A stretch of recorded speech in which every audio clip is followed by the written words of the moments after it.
ప్రపంచంలో అతి పెద్ద ధనవంతుల నగరం ఒకటి ఉండేది, బాబిలోన్. ఎక్కడ చూసినా బంగారం, వ్యాపారంతో కలకల్లాడే మార్కెట్, వీధుల్లో సంపద ప్రవహిస్తున్నట్లు ఉంటుంది. కానీ అప్పట్లో కూడా ఒక ప్రాబ్లం ఉంది. అంత సంపద ఉన్నా కూడా అక్కడ చాలా మంది ఇంకా పేదవాళ్ళుగానే ఉన్నారు. ఒక రోజు ఇద్దరు స్నేహితులకి ఒక ఆలోచన వచ్చింది. బాబిలోన్ ప్రపంచంలోనే ది రిచెస్ట్ సిటీ అయినప్పటికీ మనం ఇంకా ఎందుకు పేదవాళ్ళుగానే ఉన్నాం?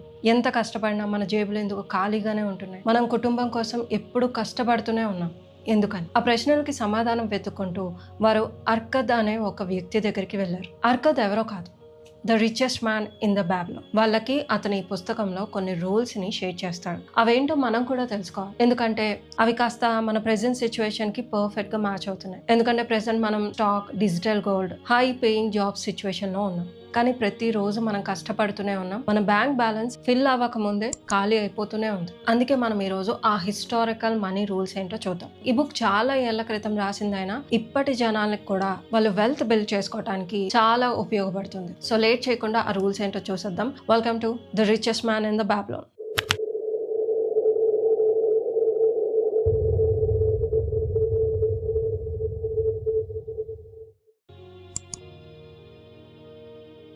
అర్కద్ వాళ్ళతో తన సీక్రెట్ ని చెప్తూ ఒక మాట అంటాడు.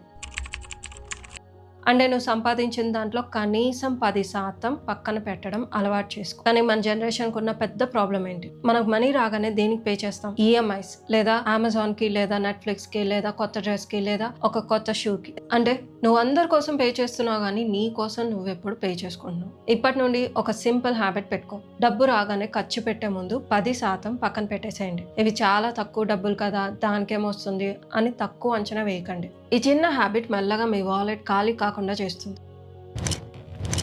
రూల్ నెంబర్ 2, ఎంత జీతంకి అంత ఖర్చు అన్న మాట మీరు ఎప్పుడైనా విన్నారా? శాలరీ పెరిగే కొద్దీ దానికి తగ్గ ఖర్చులు ఉంటాయి. మీ ఇన్కమ్ పెరిగే కొద్దీ ఆటోమేటిక్గా మీ ఖర్చులు కూడా పెరిగిపోతాయి. ఎందుకు? మన కోరికలకి అసలు అంత అనేదే ఉండదు. మేబీ కొందరు సేవింగ్స్ లో పడి ఉండొచ్చు, అది ఓకే. కానీ చాలా మందికి నీడ్ అలాగే వాంట్స్ కి డిఫరెన్స్ మర్చిపోతున్నారు. ఫర్ ఎగ్జాంపుల్ iPhone 15 ఉన్నా కూడా 16 రాగానే కొనాలి అనుకోవటం వాంట్. ఆల్రెడీ కార్ ఉన్నా దాన్ని చేంజ్ చేసి న్యూ వర్షన్ కావాలనుకోవటం వాంట్.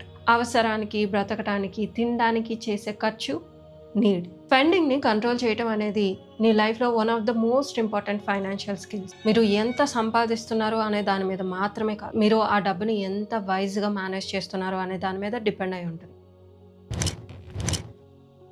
అర్కద్ కొంతకాలానికి డబ్బు సేవ్ చేశాడు. అది ఎక్కడ ఇన్వెస్ట్ చేయాలన్న ఆలోచనతో ఉన్నాడు. అప్పుడు అతని స్నేహితుడు అజ్మూర్ అనే బ్రిక్ మేకర్ కి, అంటే ఇటుకల వ్యాపారి దగ్గరికి వెళ్తాడు. అజ్మూర్ దూర ప్రాంతాలకి వెళ్లి బ్రిక్ బిజినెస్ చేస్తాడు. అర్కద్ తన లైఫ్ సేవింగ్స్ అన్నింటినీ అజ్మూర్ కి ఇచ్చి, నువ్వు వెళ్ళిన దగ్గర నాకు మంచి రత్నాల్ని తక్కువ ధరకి కొనుక్కురా, మనం వాటితో బిజినెస్ చేద్దాం అని చెప్తాడు. ఇక్కడే అర్కద్ ఒక పెద్ద తప్పు చేస్తాడు. అర్కద్ కూడా తన మనసులో నేను ఇన్వెస్ట్ చేస్తున్నాను, నేను ఫాస్ట్ గా రిచ్ అవబోతున్నాను అనే ఆలోచనతో ఉంటాడు. కానీ అతను ఇక్కడ ఒక విషయాన్ని గమనించడం మర్చిపోయాడు. రత్నాల గురించి ఇటుకల వ్యాపారికి ఏం తెలుస్తుంది? కొన్ని నెలల తర్వాత అజ్మూర్ తిరిగి వచ్చాడు, కానీ అతను మోసపోయాడు. ఆ వ్యాపారులు అజ్మూర్ కి రత్నాలని చెప్పి రంగురాల్ని ఇచ్చి మోసం చేస్తారు. అర్కద్ సంపాదించిన ప్రతి రూపాయి మట్టి పాలైపోతుంది. ఒక్క మిస్టేక్ తో సేవింగ్స్ అన్ని జీరో అయిపోతాయి. తెలుసో తెలియకో ఇప్పుడు మనం కూడా అదే చేస్తున్నాం. మీరు కష్టపడి సంపాదించిన డబ్బుని తొందరగా డబుల్ చేయాలనే ఆలోచనతో స్టాక్ మార్కెట్స్ గురించి అస్సలు తెలియని మీ రూమ్మేట్ మాట వినో, లేదా ఏదో ప్రమోషనల్ వీడియోని చూసి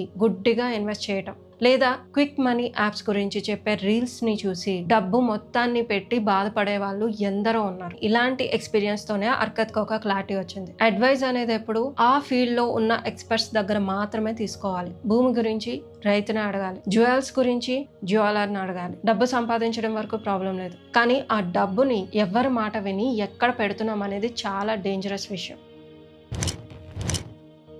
ఈసారి అర్కద్ జ్యువెల్స్ వైపు వెళ్లకుండా అగర్ అనే ఒక షీల్డ్ మేకర్ కి అర్కద్ దగ్గర ఉన్న డబ్బుని వడ్డీకి ఇస్తాడు.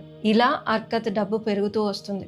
కానీ అర్కద్ ఇక్కడ ఇంకో మిస్టేక్ చేయబోతాడు. డబ్బులు ఎక్కువగా వచ్చే కొద్దీ అర్కద్ కి నేను బాగా సంపాదిస్తున్నాను అనే ఫీలింగ్ వచ్చింది.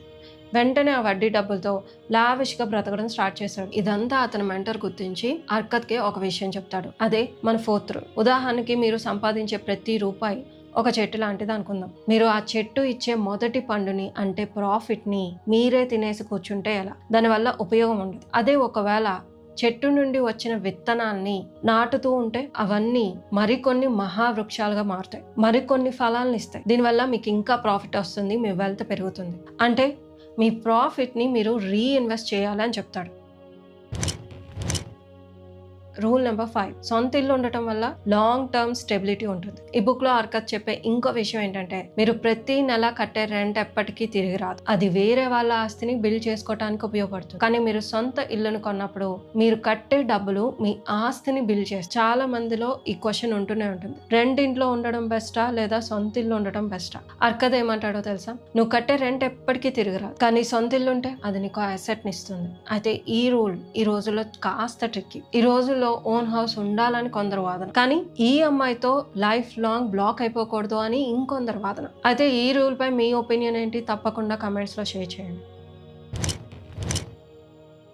ఫ్యూచర్లో సెక్యూరిటీ కోసం ఇప్పుడే ప్లాన్ చేయండి. మనం లైఫ్ లాంగ్ ఇప్పుడు ఉన్నట్టే యాక్టివ్గా పని చేయలేం. మనం పని చేయలేని రోజు వస్తే మన ఫ్యామిలీని మనల్ని ఎవరు చూస్తారో అని ఆలోచించండి. టైం గడిచే కొద్దీ మన బాడీకి ఉన్న ఎనర్జీ తగ్గిపోతుంది. ఎప్పుడో ఒకప్పుడు మనం రెస్ట్ తీసుకోవాల్సిన రోజు వస్తుంది. అందుకే అర్కత్ ఏమంటాడంటే, సేవింగ్స్, ఇన్సూరెన్స్ లేదా లాంగ్ టర్మ్ ఇన్వెస్ట్మెంట్ ద్వారా ఒక సేఫ్టీ నెట్ ని క్రియేట్ చేసుకోండి అని. నిజమైన ఫైనాన్షియల్ విజ్డమ్ అంటే కేవలం ఈ రోజు గురించి మాత్రమే కాదు, అది మన ఫ్యూచర్ ని సేఫ్ గా ఉంచడం గురించి. మీ నాలెడ్జ్ అండ్ స్కిల్స్ ని పెంచుకోండి. ఇది బుక్ లో క్లైమాక్స్ రూల్. అర్కత్ మొదట్లో స్క్రైబ్ గా వర్క్ చేసేవాడు, తక్కువ సంపాదించేవాడు, కానీ తన స్కిల్స్ ఇంప్రూవ్ చేసుకొని ఫాస్ట్ గా బెటర్ గా పని చేయటం స్టార్ట్ చేశారు. చివరి రూల్ మొత్తం మీ సెల్ఫ్ గ్రోత్ మీద ఫోకస్ అయి ఉంటుంది. మీరు ఎంత క్యాపబుల్ గా మారితే అన్ని ఎక్కువ ఆపర్చునిటీస్ మీ దగ్గరకు వస్తాయి. Invest in yourself first. నువ్వు ఎంత నేర్చుకుంటే అంత సంపాదిస్తావు. Your skills are your biggest wealth.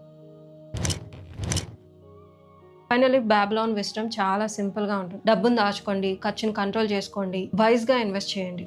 అయితే ఈ బుక్ ఎన్నో ఏళ్ల క్రితం చెప్పిన రూల్స్ అండ్ ఐడియాస్ అయినప్పటికీ ఈ రూల్స్ గురించి మనలో చాలా మందికి తెలుసు, వాటిని ఆల్రెడీ ఇంప్లిమెంట్ చేస్తున్నారు. ఎవరో ఒక ద్వారా లేదా మన పెద్దల ద్వారా వింటూనే ఉంటున్నాం, కానీ ఫాలో అవ్వలేకపోతున్నాం. అప్పులు తీర్చలేక లేదా లగ్జరీ లైఫ్ కి అలవాటు పడి మనం మ్యాండేటరీ రూల్స్ ని కూడా ఇగ్నోర్ చేసేస్తున్నాం. అందుకే నేను ఇప్పుడు మిమ్మల్ని ఒక స్ట్రైట్ క్వశ్చన్ అడుగుతున్నాను. ఈ రూల్స్ ని విన్నాక మీకు రియల్ గా ఇవి వర్క్ అవుతాయి, రియాలిటీలో ఇవి వర్క్ అవ్వవు అని అపోజ్ చేసే రూల్స్ ఏమైనా ఉన్నాయా? లేదా ఇప్పటి జనరేషన్ కి అసలు సెట్ కాని రూల్స్ ఏమైనా ఉన్నాయా? అదే విధంగా మీరు మార్చుకోవాల్సిన రూల్ ఏంటి?